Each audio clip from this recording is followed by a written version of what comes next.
युवा संवाद मंच पर आपका हार्दिक स्वागत अभिनंदन करता हूँ। आज एक महान संत विवेकानंद जी की पुण्यतिथि है। आज ही के दिन 4 जुलाई 1902 को बेलूर मठ हावड़ा में विवेकानंद ने अपना भौतिक शरीर त्याग किया था।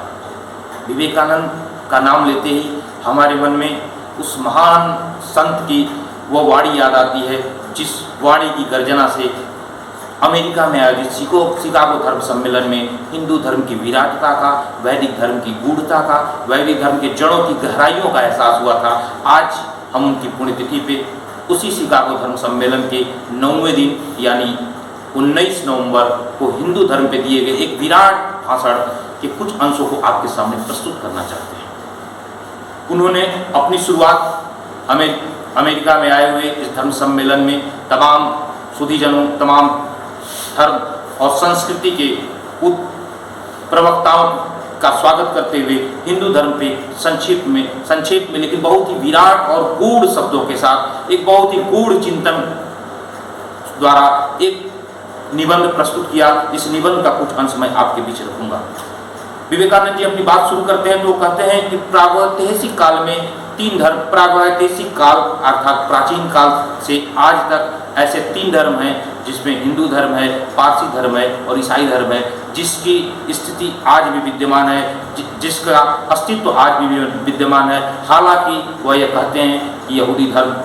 से पैदा हुआ ईसाई धर्म ने यहूदी धर्मावलंबियों को अपने मूल स्थानों से परिचित कर दिया। उसी तरीके से पारसी धर्म का नाम लेवा कम है, लेकिन हिंदू धर्म की जो विराटता है उसके अंदर भी अनेक संप्रदाय पैदा हुए। उन्होंने वैदिक धर्म की जड़ों पर प्रहार किया, लेकिन फिर भी अंत में हिंदू धर्म अपनी विराटता के कारण, अपनी सहिष्णुता के कारण सारे धर्मों को आत्मसात करते हुए और स्वयं में समाहित करता रहा। उन्होंने हिंदू धर्म की विराटता का जिक्र करते हुए इस बात को कहा कि वेदांत दर्शन ने अति उच्च आध्यात्मिक उड़ानों के साथ साथ आधुनिक विज्ञान के आविष्कारों को भी स्थान दिया।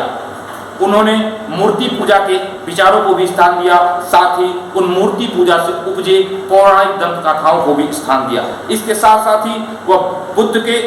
अज्ञेयवाद को भी स्थान देता है और जैन के निरीश्वरवाद के सिद्धांत को भी स्थान देता है। उसके बावजूद भी वह अपनी सहिष्णुता, अपनी विशाल हृदयता के कारण वो सारे धर्मावलंबियों, सारे संप्रदायों के मूल सूत्रों को अपने अंदर समाहित करता है। उन्होंने कहते हैं वो हिंदू धर्म की इतिहास की व्याख्या करते हुए कहते हैं कि हिंदू धर्मावलंबियों की मान्यता है कि यह धर्म, ये वैदिक धर्म वेदों से उत्पन्न हुआ है। वेद को हिंदू धर्मावलंबी आदि और अनंत मानते हैं और वेद का अभिप्राय वह कतई उस पुस्तक से नहीं लेते, क्योंकि पुस्तक की एक सीमा होती है। वह वेद का अभिप्राय उस सत्य से लेते हैं जो समय समय पर व्यक्ति के आविष्कार, आध्यात्मिक आविष्कारों से उत्पत्ति हुई और उन व्यक्तियों को हिंदू धर्म ऋषि के नाम पे मानता है और उसमें यह बातें जोड़ते हैं कि ये इस हिंदू धर्म का सौभाग्य है कि उन ऋषियों में कुछ स्त्रियां भी थी और उसको एक उदाहरण के द्वारा यह समझाते हैं। उनका यह कहना है कि जैसे गुरुत्वाकर्षण का सिद्धांत आज हमको मालूम है, लेकिन गुरुत्वाकर्षण का सिद्धांत तब भी कार्य करता था जब हमको ज्ञात नहीं था, और गुरुत्वाकर्षण का सिद्धांत तब भी कार्य करेगा जब हम इस सिद्धांत को भूल जाएंगे। उसी प्रकार से चैतन्य जीवों के बीच में परस्पर संबंध और उन जीवात्माओं को अपने परम पिता, उस परम परमेश्वर के बीच का संबंध जो आध्यात्मिक संबंध है वो हमेशा विद्यमान रहेगा। यदि हमें ज्ञात है तो भी ठीक है, अगर पूर्व में ज्ञात नहीं था तभी भी संबंध थे उस परमपिता परमेश्वर के साथ उन जीवात्माओं का, और अगर इस सिद्धांत को हम भूल भी जाएंगे तब भी परमपिता परमेश्वर के साथ उन जीवात्माओं का संबंध रहेगा। इसी के साथ ही वह इस सृष्टि के उत्पादक ईश्वर को मानते हुए वह कहते हैं कि हिंदू धर्मावलंबी यह मानता है कि ईश्वर एक सर्वशक्तिमान पुरुष है जो निरपेक्ष आदेश के अनुसार इस प्रकृति को चलाता है, अर्थात ये प्रकृति न्यायप्रिय है, प्रकृति निरपेक्ष है। वो किसी स्थान, किसी धर्म, किसी जाति, किसी संप्रदाय, किसी लिंग, किसी वर्ण के आधार पर किसी के साथ भेद नहीं करती और वो ईश्वर के द्वारा बनाई गई प्रकृति बिल्कुल निरपेक्ष, उस ईश्वर रूपी पुरुष के निरपेक्ष आदेश से चलती है। वह यही नहीं रुकते, वो कहते हैं कि हिंदू धर्म का जो मूल सिद्धांत है वह उस आत्मा की दिव्य स्वरूपता को स्वीकारता है। वह मानता है कि वो पंचभूतों के तत्वों से बधी हुई है आत्मा जिस दिन उससे पार पा जाएगी वह पूर्णता को प्राप्त हो जाएगी, और इस अवस्था को ही हिंदू धर्मावलंबी मुक्ति की अवस्था कहते हैं। वो विस्तार से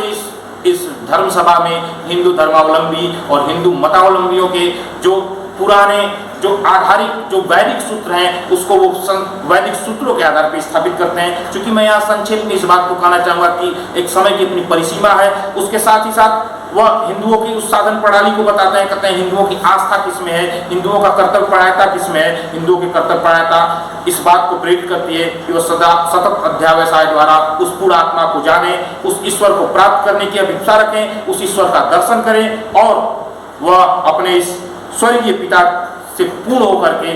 लगभग स्वयं को उसमें समाहित कर लें। यह हिंदू धर्मावलंबियों का मूल उद्देश्य होता है। इसके साथ ही साथ वह हिंदू धर्म की सहिष्णुता को भी दर्शाते हैं। हिंदू धर्म के विभिन्न मत, हिंदू धर्म से पैदा हुए विभिन्न संप्रदायों की विविधता को भी दर्शाते हुए बौद्ध और जैन धर्मों का भी जिक्र करते हैं। बड़े विस्तार से उन्होंने इस व्याख्यान में इन चीज़ों का जिक्र किया है, लेकिन चूंकि मैं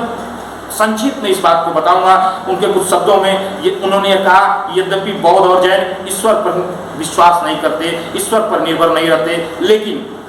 ये धर्म जो है वो मनुष्यता को ईश्वरत्व की तरफ ले जाने में पूर्णतः विश्वास करते हैं। और लगभग इस दुनिया में जितने धर्म हैं और उन धर्मों का जो मूल आधार है वो यही है कि मनुष्यत्व को ईश्वरत्व के समीप कैसे ले जाया जाए, और इस काम को जैन और बौद्ध धर्म बखूबी करते हैं। तो उन्होंने इस बात को उदाहरणतः समझाया कि भले बौद्ध और जैन धर्म वैदिक धर्म के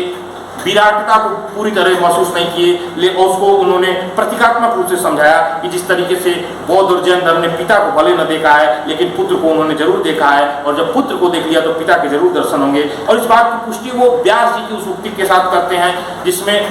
वह हिंदू धर्म की उस विशाल हृदय और वैदिक सूत्रों की विशालता का जिक्र करते हैं, जिसमें वो सबको स्वीकार करने की बात है। और इस अपनी जिक्र को वेद व्यास के उस सूत्र के द्वारा, जिसका मैं हिंदी में रूपांतरण कर रहा हूँ, इस सूत्र में वेद व्यास कहते हैं कि हमारी जाति और संप्रदाय की सीमा से बाहर भी पूर्णत्व तक पहुंचे हुए मनुष्य हैं। और अंत में वह गीता में श्री कृष्ण की उस उक्ति को दोहराते हैं, और लगभग वह वैदिक धर्म के मूल में स्थित जो निर्देश है, जो उस परमपिता परमेश्वर को प्राप्त किए हुए तमाम आध्यात्मिक अन्वेषण करने वाले ऋषियों ने खोजा है, उस उपदेश को श्री कृष्ण के माध्यम से गीता में जो उद्धृत है, इस बात को कहते हैं कि श्री कृष्ण गीता में कहते हैं कि जहाँ भी तुम्हें मानव सृष्टि को उन्नत बनाने वाला, मानव सृष्टि को प्रकाशमय बनाने वाली पवित्रता, अतिशयता और असाधारण शक्ति दिखाई दे, उस तेज पुंज